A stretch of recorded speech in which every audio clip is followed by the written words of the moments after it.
अस्सलाम वालेकुम नाजरीन, काम की बात के साथ हामिद खान अल-मशरिकी।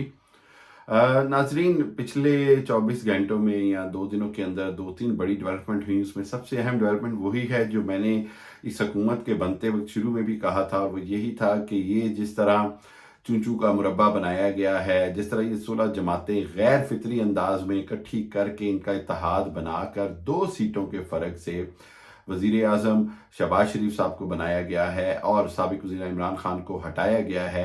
ये जो है ये ज़्यादा अरसे तक ये सांझे की हांडी चलने वाली नहीं है, और ये सांझे की हांडी जो है ये बीच चौराहे में फूटेगी। यही हो रहा है। नज़र आ रहा है कि जो कौमी असम्बली में कल बोहतानी असलम बोहतानी साहब की तकरीर देख लें या उनके रुफ़क़ा की तकारीर देख लें कि जी हम तो हमारे साथ तो जानवरों जैसा सलूक हो रहा है। हम तो पीटीआई के साथ बहुत खुश थे, पीटीआई ने हमें बहुत पैसा दिया, बड़े फंड्स दिए, और हमें तो किसी कुत्ते ने काटा था जो हम हुकूमत के साथ मिल गए, और इस तरह की बातें हो रही हैं। साथ में जो है उसमें उन्होंने बड़ी वाज़ेह तौर पर बोतानी साहब की तकरीर में जिस तरह उन्होंने एहसन इकबाल साहब पर इल्ज़ामात लगाए और सारा बात कही कि जी उनको किस तरह वज़ीर आज़म से भी कहना पड़ा, उनको ज़रदारी साहब से भी कहना पड़ा, बिलाखिर उन्हें उस ख़ास जगह पर यानी जीएचक्यू से फ़ोन करवाने पड़े। तो इससे सूरत हाल 2 बातों में बड़ी वाज़ेह होती है। एक तो ये बड़ी वाज़ेह होती है कि वही बात जो बार बार मुख्तलिफ लोगों की आरा है और नज़र आ रही है कि इस हुकूमत के बनने में बहुत सारे दूसरे फैक्टर्स और एलिमेंट शामिल थे, तो वो साबित होता नज़र आ रहा है। दूसरी बात ये है कि जो न्यूट्रल्स के ऊपर सवालात उठते हैं, तो इस तरह की जब वीडियोज़ और इस तरह की ऑन द असम्बली फ्लोर जब तकरीरें सामने आती हैं, तो फिर उन पर सवालात उठने तो बनते ही हैं। और फिर इसके बाद हमने देखा कि बल्दियाती इंतखाबात में हुकूमत की 2 सबसे बड़ी इत्तेहादी जमातें जो हैं, यानी पीपल्स पार्टी और नून लीग के बाद जो सबसे बड़ी जमातें हैं, वो जमीयत उलमा इस्लाम फजलुर रहमान ग्रुप और एमक्यूएम कराची से हैं। दोनों ने इंतहाई जो है वो शदीद रद्द-ए-अमल दिया है कि जी ये जो बल्दियाती इंतखाबात हुए हैं, ये दरअसल पीपल्स पार्टी ने सिंध के ऊपर डाका डाला है, और सिंध के ऊपर जिस तरह 1000 से ज़ायद काउंसलर यानी बल्दियाती अरकान को गैर बिला मुकाबला मुंतखब कराया गया। फिर जिस तरह वीडियो सामने आई हैं कि ज़बरदस्ती बैलेट बॉक्सों को छीना जा रहा है, अमले को अगवा किया जा रहा है, बैलेट बॉक्सों में वोट ज़बरदस्ती डाले जा रहे हैं। ये सब कुछ सामने आने के बाद ना सिर्फ बल्दियाती इंतखाबात और इलेक्शन कमीशन की जो साख है वो सवालिया निशान बन गई है, बल्कि उसके साथ साथ ये बात नज़र आ रही है कि हुकूमत और जो हुकूमत की इत्तेहादी जमातें हैं इनके अंदर फूट पड़ने का पड़ चुकी है। अब ये सिर्फ पब्लिकली बाहर आने की बात रह गई है। वसीम अख्तर जो हैं, रेहान हाशमी जो एमक्यूएम के हैं, वो वाज़ेह तौर पर मुख्तलिफ प्रोग्रामों में पिछले 24 घंटों में कह चुके हैं कि जी उनसे बड़ी गलती हो गई हुकूमत से इत्तेहाद करके। हुकूमत ने इनसे कसमें कुरान और वादे किए थे, लेकिन इनकी कोई भी बात नहीं मानी जा रही, बल्कि इनको दीवार से लगाया जा रहा है। तो अब ये एमक्यूएम जो है, अगर वो इत्तेहाद जब हुकूमत से निकल जाती है तो हुकूमत ख़त्म हो जाती है, यानी हुकूमत के पास कोई अक्सरियत नहीं रह जाती।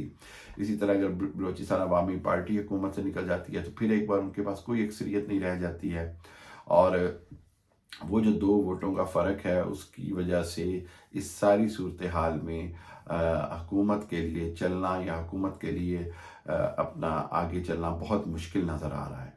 यही बात मैंने पहले भी कही थी कि ये गैर फितरी इत्तेहाद है, ये नहीं ज़्यादा अरसा चल सकेगा। और ये यूआईफे जो है फजलुर रहमान ग्रुप, वो एक तरफ तो सिंध बचाओ और जरदारी भगाओ की तहरीक चलाने का ऐलान कर रही है। एमक्यूएम जो है वो कराची और अंदरूनी सिंध यानी हैदराबाद और दूसरे शहरों पर अपने मैंडेट पर डाके पर जरदारी और नवाज शरीफ और शहबाज शरीफ से सख्त नाला नज़र आ रही है। तो अगर इस सारी सूरत हाल को देखें तो नज़र आता है कि इलेक्शन जल्द होने वाले हैं। जनरल इलेक्शन जो हैं, हुकूमत जो है ये शहबाज शरीफ साहब के लिए चलानी मुश्किल होती जाएगी। गो कि ये अंदिया दिया जा रहा है कि जी सागडार साहब आ रहे हैं और वजारत ख़जाना का कलमदान संभालेंगे और इस तरह इसको चलाया जाएगा। लेकिन क्या इतने बड़ी फूट के बाद क्या ये जो इदारे या जो जिन हलकों ने इन सबको इकट्ठे बिठाया है, क्या वो इनको ज़्यादा अरसा इकट्ठे बिठा सकेंगे? इन सब ने अवाम के पास जाना है इलेक्शंस के लिए। तो ये इलेक्शंस में अवाम के पास किस मुंह से जाएंगे, किस मुंह से वोट मांगेंगे, सबको अपनी अपनी फ़िक्र है कि क्या ये एक आर्जी से मुआहदे की वजह से अपने मुस्तकबिल का जो इलेक्शन है उसको साख को ख़तरे में लगा लें, उसको दाव पे लगा दें। तो अगर ये सूरत हाल रही, मुझे नज़र आ रहा है कि आइंदा 2 हफ्तों में ये हुकूमत जो है वो वाज़ेह तौर पर तकसीम हो जाएगी और हुकूमत शहबाज शरीफ साहब ना सिर्फ अददी अक्सरियत खो देंगे बल्कि उनके लिए हुकूमत में रहना और हुकूमत बरकरार रखना भी नामुमकिन नज़र आ रहा है। अब आगे देखते हैं क्या होता है।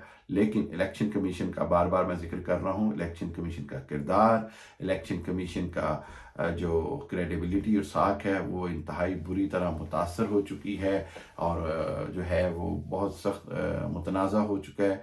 इसलिए इलेक्शन कमीशन को भी कुछ ना कुछ ऐसा करना होगा जिससे वो अपनी साख बहाल करें, चाहे वो election commissioner chief election commission का इस्तीफ़ा हो या जो चारों सूबाई चीफ इलेक्शन कमिश्नर्स हैं उनकी कोई नई तकर्रियाँ तबादले हों।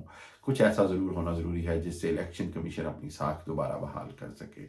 आइंदा आने वाले दिनों में पाकिस्तान के अंदर सियासी दर्जा हरारत बढ़ता नज़र आ रहा है, मुआशी दबाव वहीं खड़ा है, IMF से मुज़ाकरात की आंख मचोली चल रही है, मुज़ाकरात किसी ख़त्मी नतीजे पर नहीं पहुँच सके। तो इस हवाले से हुकूमत मुकम्मल तौर पर बेबस नज़र आ रही है। हर रोज़ 1-2 रोज़ की नवीद देकर चल रहे हैं कि जैसे कोई आर्जी बुनियादों पर हुकूमत चलाने का काम किया जा रहा है। तो हुकूमत प्लानिंग से चलाई जाती है, हुकूमत दिहाड़ीदार मजदूर की तरह नहीं चलाई जाती। यही मेरा पैगाम है। Thank you. अल्लाह हाफिज़।